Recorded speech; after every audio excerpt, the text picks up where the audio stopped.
Assalamualaikum warahmatullahi wabarakatuh. Perkenalkan, nama saya Elsayanti. Saya Prodi Pendidikan Guru Madrasah Ibtidaiyah Universitas Islam Kalimantan Muhammad Arsyad Al-Banjari Banjarmasin. Baiklah, di sini saya akan sedikit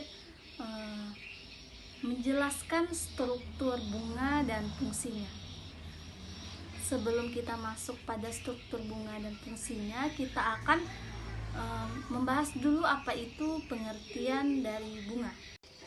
Bunga itu merupakan organ yang berfungsi sebagai alat perkembangbiakan generatif. Jadi berdasarkan struktur bunga atau susunan bunganya, terdapat bunga tunggal dan bunga majemuk. Nah, bunga tunggal itu adalah bunga yang dalam satu tangkai terdapat satu kuntum bunga. Misalnya bunga sepatu dan bunga mawar. Nah, bunga majemuk adalah bunga yang dalam satu tangkai itu terdapat banyak kuntum bunga. Contohnya itu seperti bunga matahari dan bunga putri malu. Nah, selanjutnya kita akan membahas fungsi bunga.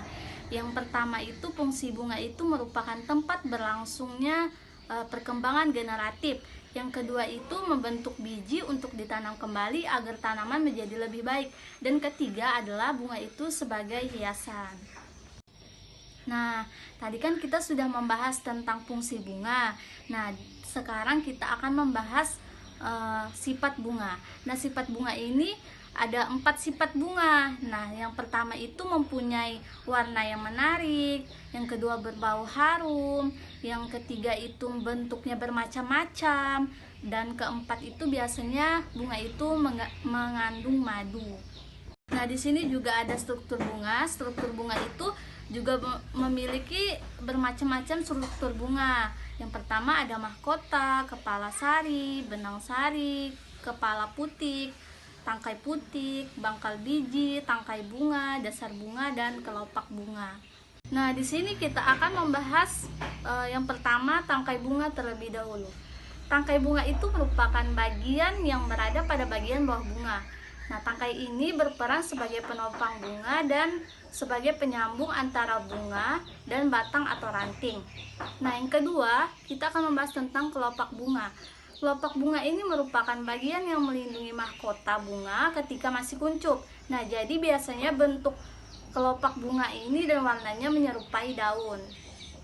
Nah, dan yang ketiga ini adalah mahkota bunga. Jadi mahkota bunga ini pada umumnya memiliki warna yang bermacam-macam, sehingga disebut sebagai perhiasan bunga. Jadi warna yang menarik itu berguna untuk memikat kupu-kupu atau serangga lainnya agar hinggap pada bunga tersebut. Jadi serangga tersebut dapat membantu dalam proses penyerbukan.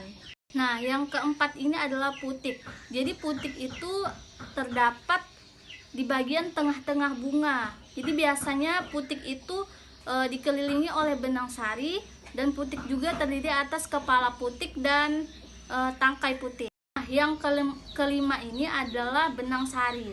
Jadi benang sari ini terdapat pada bagian tengah bunga. Nah, yang dimana berdekatan dengan mahkota bunga. Benang sari ini juga terdiri atas tangkai sari dan kepala sari.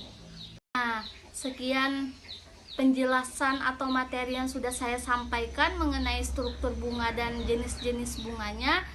Salah hilap mohon maaf. Wassalamualaikum warahmatullahi wabarakatuh.